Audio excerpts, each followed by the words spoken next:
the gift of governments. Isaiah chapter 9, verse 6 and 7. So he's a skipper. He's like Cecil all over the place. Just like, just follow me. Isaiah chapter 9. Or if you can't keep up with me, just yeah. Isaiah chapter 9. 9 and verse 6 and 7. Okay. For unto us a child is born, unto us a son is given, and the government shall be upon his shoulders, and his name shall be called Wonderful Counselor, the Mighty God, the Everlasting Father, the Prince of Peace. Of the increase of his government and peace there shall be no end upon the throne of David and upon his kingdom, to order it and to establish it with judgment and with justice from henceforth, even forever. The zeal of the Lord of hosts will perform this. Okay, so the problem is that man is incapable of governing because of greed. And so, that's why communism doesn't work. In when Jesus reigns during the 1,000 years, it will be, he probably could have all things in common. Even the first church couldn't do it. Yeah. Because you had then those two diddly-doos who lied about how much they sold their lot for. Yeah. God gave them a lot more for it. And they lied to the Holy Spirit, and he killed them, right? Right. And so we just talked about that not long ago. Right. And so man, because of their greed, they had greed, they kept it to themselves, the increase. It's the same way with the problem with communism is there's the ones that are the leader, the dictator. He has all the money, and nobody else has any money. Right. And then they don't work because they're not getting any money. So why in the world work? It makes sense. But greed, all the governments of the world, any form of government will not work. Even ours. That's the problem we have. We send them off to the state government or federal government, and some lobby gives them enough money that they vote for them. The pot industry, the gambling industry, all alcohol industry.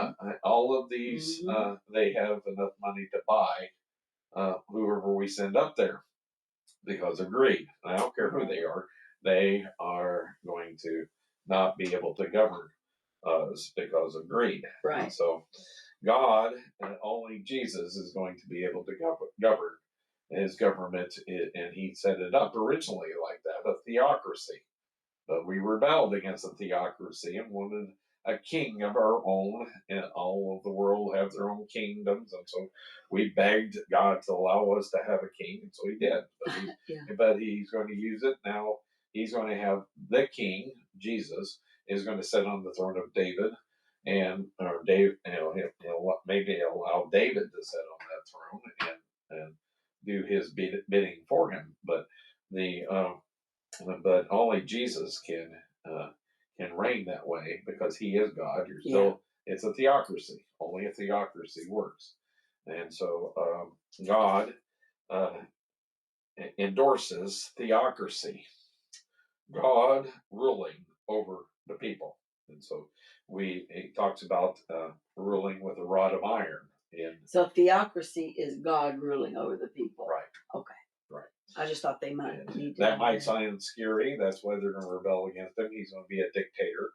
We talked today about having thought crimes. Well, there'll be thought crimes in that day. We have that in the Sermon on the Mount. If you think about if you're angry with somebody, you're guilty of murder. If you think about cheating on your wife, that's adultery, and you're guilty of those things, and you're locked up because God will judge your heart during that period of time. That's a theocracy. He's going to rule with a rod of iron. Most people don't understand that, but that's really how a theocracy works. And so we don't we take it for granted, and but really the government does not give us the security, the safety and the things that they're really there for. And it's about how much money they can make for themselves. Right. We see these people who are destitute wherever they go in politics, and now they're some of the richest people in the world. Multimillionaires. And so, 2 Samuel chapter 23 and verse 3. Okay. 2 Samuel. 23 and verse 3. 23 and verse 3. The God of Israel said, the rock of Israel spake to me, he that rules over men must be just, ruling in the fear of God. Right. That's the problem that we have today. Our judges are not even just. We've experienced We that, have. and you see that where these people who do abominable things, satanic things, they go free, and you have people who jaywalk, who spend decades in prison. It's ridiculous because there's no because they are not responsible to God. If somebody wants to govern, they have to realize they are responsible to God with everything they do, and they shouldn't. It should scare them enough to not want to be in that position. Yeah. If they realized what is expected of them. Romans chapter 12 and verse 8. Mm-hmm. In fact, it's like being a preacher. I don't want to do this, but it should be the same way with a judge. I don't want to be a judge because I don't want the consequences. Exactly. Well, it's the same way with a preacher. A pastor is held at higher standards than man. And than the rest of the people. It's his responsibility. And that's why you don't need to come against your pastor, and why you don't need to say things bad about him, is because he's held to a higher standard. He's going to have to be accountable for how he ran that church. So Romans chapter 12, verse 8. For he that exhorteth on exhortation, he that giveth, let him do it with simplicity. He that rules with diligence, he that shows mercy with cheerfulness. Ruleth with what? He that ruleth with diligence. Diligence, sort of meticulous kind of sounding, right? So he's diligent about. He's thoughtful about what that is. Yeah, he sounds like he's very kind, but he rules with diligence. And so this again is the listing that I talked about, in 1 Corinthians chapter 12 and then in Romans chapter 12. In both places we have gifts of the Spirit. We're talking about gifts of the Spirit, but not everybody has the gifts of government, of governance. And so then Proverbs chapter 12 and verse 24. Okay. But the church is comprised of people who have there's at least one person that has each of these gifts. Right. Proverbs chapter 4. 12 and verse 4. Oh, sorry. Proverbs chapter. 24. 12 and 24. 12 and 24. Okay. Gotcha. Let's see. Yeah. The hand of the diligent shall bear rule, but the slothful shall be under tribute. So there's that diligent again. Yep. That the ruler should be diligent. We're not very diligent. I think Elon Musk came in, was diligent about, looking at what, where we're wasting our spending. He thought about going over to the CIA, and he got shut down. Yep. Real quick. Yep. But so we're not diligent. They're not diligent about, very thoughtful. Making sure that this is the will of God. Whenever that you, every decision that you make, every single decision, not just, trying to generalize everything, making sure everyone is in lockstep with doing the will of God in your reign, which is impossible today, and that's why that we have such chaos. Half the people are Satanists. Yeah, it turns out. So go ahead. Mark chapter 10, verse 42 through 45. 32 through 45. 10, 42 through 45. Oh, 42 through 45. I was way down here. Almost there. Here we go. But Jesus called them to him and said unto them, you know that they which are accounted to rule over the Gentiles exercise lordship over them, and their great ones exercise authority upon them. Through 45. Okay. But so shall it be. I'm sorry. But so shall it not be among you, but whosoever will be great among you shall be your minister. And whosoever of you will be the chiefest shall be servant of all. For even the Son of Man came not to be ministered unto, but to minister, and to give his life a ransom for many. Right. So Praise God. So it's about following his example, being a servant.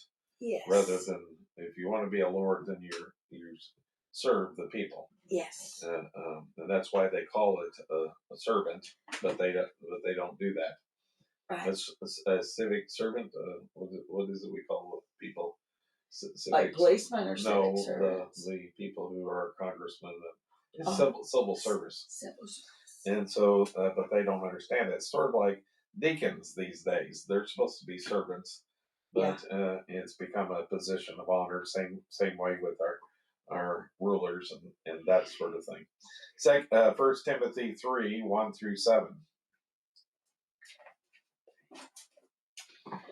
This is a true saying.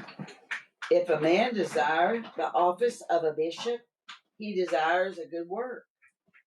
A bishop then must be blameless, the husband of one wife, vigilant, sober, of good behavior, given to hospitality, and out to preach. What is it? 1 through 5? 1 through 7. Oh, 7. Okay. Not given to any wine, nor striker, not greedy of filthy lucre, but patient, not a brawler, not covetousness, one that rules well his own house, having his children in subjection with all gravity.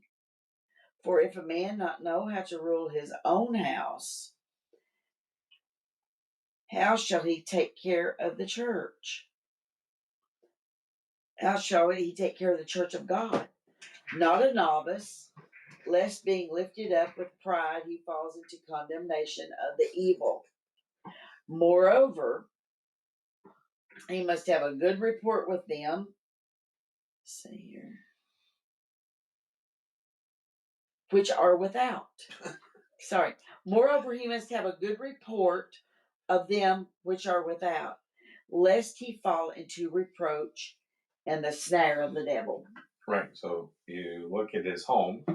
If his wife isn't submissive to him, if his children are unruly, how can he? If his children are doing drugs and having sex and stuff like that, how can he condemn that from the pulpit? Right. He has to. He couldn't. So and that's the sad thing about it is it used to be a running joke. Who's worse, the MKs, PKs, or DKs? The deacons' kids, the missionary kids, or the preacher's kids, PKs. Dad was a deacon's kid, so he kind of heard that growing up, and all my friends were PKs, but they were always talking about they were always having sex with they're promiscuous, and so and some of them were doing drugs and it's a shame, but if you want to govern, you need to govern be able to govern the simple things before that you govern the larger things. So I guess that's where I always say you give me credibility, but And that's probably true. The wife and the children give the pastor credibility. Yeah. If the kids are unruly, then it's hard for him to rule over the church because he can't say anything to from the pulpit about certain things, and it closes him off. Yeah. And so, 2 Samuel chapter 23 and verse 3. 2 Samuel 23 and verse 3. Okay. 23 and verse 3. The God of Israel said, the rock of Israel spake unto me, he that rules over men must be just, ruling in the fear of God. Right.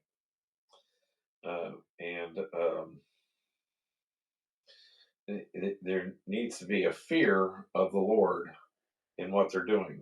Right. And so that's the thing we're not seeing in our judges and people that rule over us. They don't fear the Lord.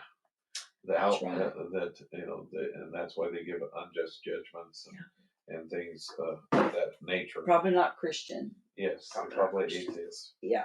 If they go to by the time they get through lawyer school. Right. Right. Law Exactly. school. Numbers 27 verse 15 through 21. Although I do have some Christian friends that are lawyers. But anyway. Yeah. Numbers what? Sorry. 27 verse 15 through 21. Okay. 15 through 21. But there used to be over the door, I think it's at Harvard or somewhere, if you pursue being a preacher, but if you don't have the morals, become a lawyer. Oh. Something like that. That's funny. All right.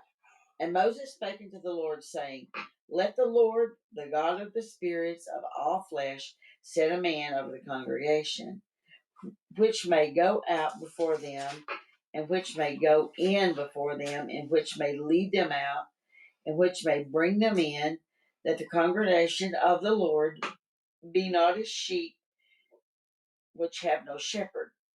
And the Lord said unto Moses,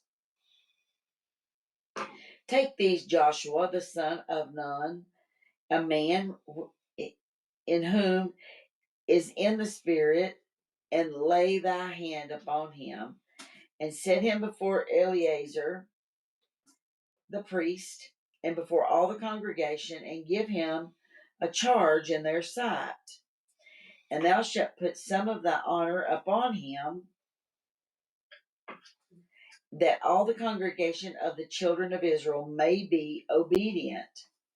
And he shall stand before Eleazar the priest, who shall ask counsel for him after the judgment of Urim before the Lord. At his word shall they go out, and at his word they shall come in, both he and all the children of Israel with him, even all the congregation. Did you say through 25?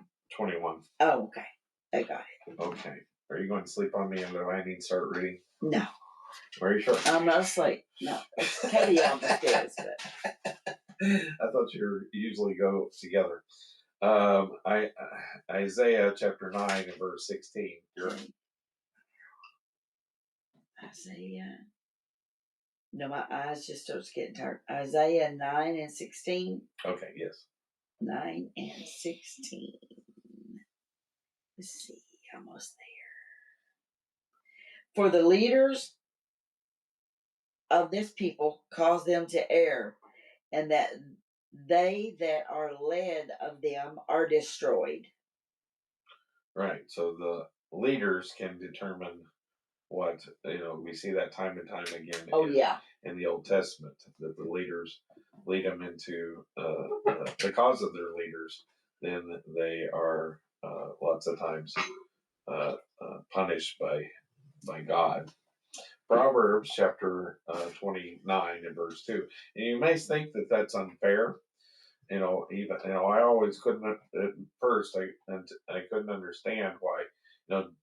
David requires a census, and the angel of the Lord brings a pestilence upon Israel, and he's moving across Israel, and David starts praying, and then he stops at the threshing floor.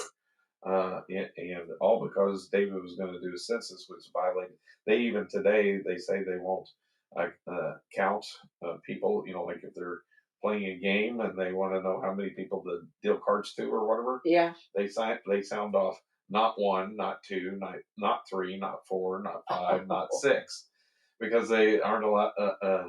The Jews aren't allowed to count themselves. Oh. And so I didn't know that. but they beg God to give them a king, and so they are responsible for what the king does. Then, because they've rejected God as their governance, and have chosen a king. So they face the consequences of what the king does, because that's what they wanted. I'll give you what you want. Yeah, I'll give you what you want. You said Proverbs 9:29 and verse 2. Oh, no. Proverbs 29, sorry, and verse 2. Gotcha. When the righteous are in authority, the people rejoice. But when the wicked bears rule, the people mourn. Right. So responsibility for those being ruled. We see this in Hebrews chapter 13, verse 7, 17, and 24. Hebrews 7. Hebrews 7. No, yes, 13, okay. Verse 7. Oh, no, I'm so sorry. Hebrews 13 and verse 7. It runs together when you say it that quick, because you start talking right after. Remember them which have the rule over you, who have spoken unto you the word of God, whose faith follow, considering the end of their conversation. Okay. Verse 17. Verse 17.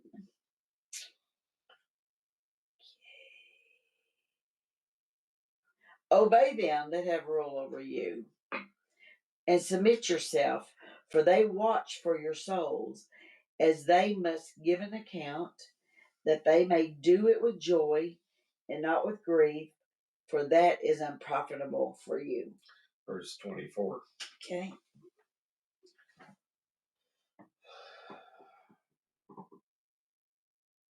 Salute all them that have rule over you, and all the saints. They of Italy salute you. The thing that yesterday it kept coming up over and over again is disobedient. Those that are disobedient in the church. But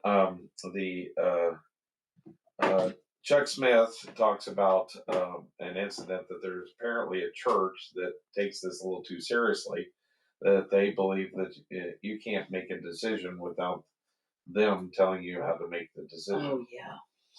I've heard of churches like that. Oh, really? Yeah. Yeah. Like up in Jackson County. Okay. I thought it might be like churches that want you to tell them how much that you make, so that they can track it and make sure that you give your tithe. That and they control intimacy with your family. They can whip your children. Oh, okay. Yeah, they control your life. Right. Yeah, they tell you what to do. But this is not talking about that. That's talking about other obediences. Yeah. Like if you have to ask somebody to sit down and not speak in the church, that's being, they're unruly. They cause disturbances in the church and stuff like that. And so that's what it's talking about. And really, like I said, the pastor takes the responsibility. He's given much more authority, so much more is expected of him, that he's going to be judged at a higher standard than us, and so we can't we need to not talk bad about him. I may talk about other people in the church. I mean, and not bad. Well, a rebuke. Talk here. I've talked about certain people that are doing certain things, but they're not the pastor. Right. They may think they're the pastor, but they're not the pastor. Yeah, true. Okay.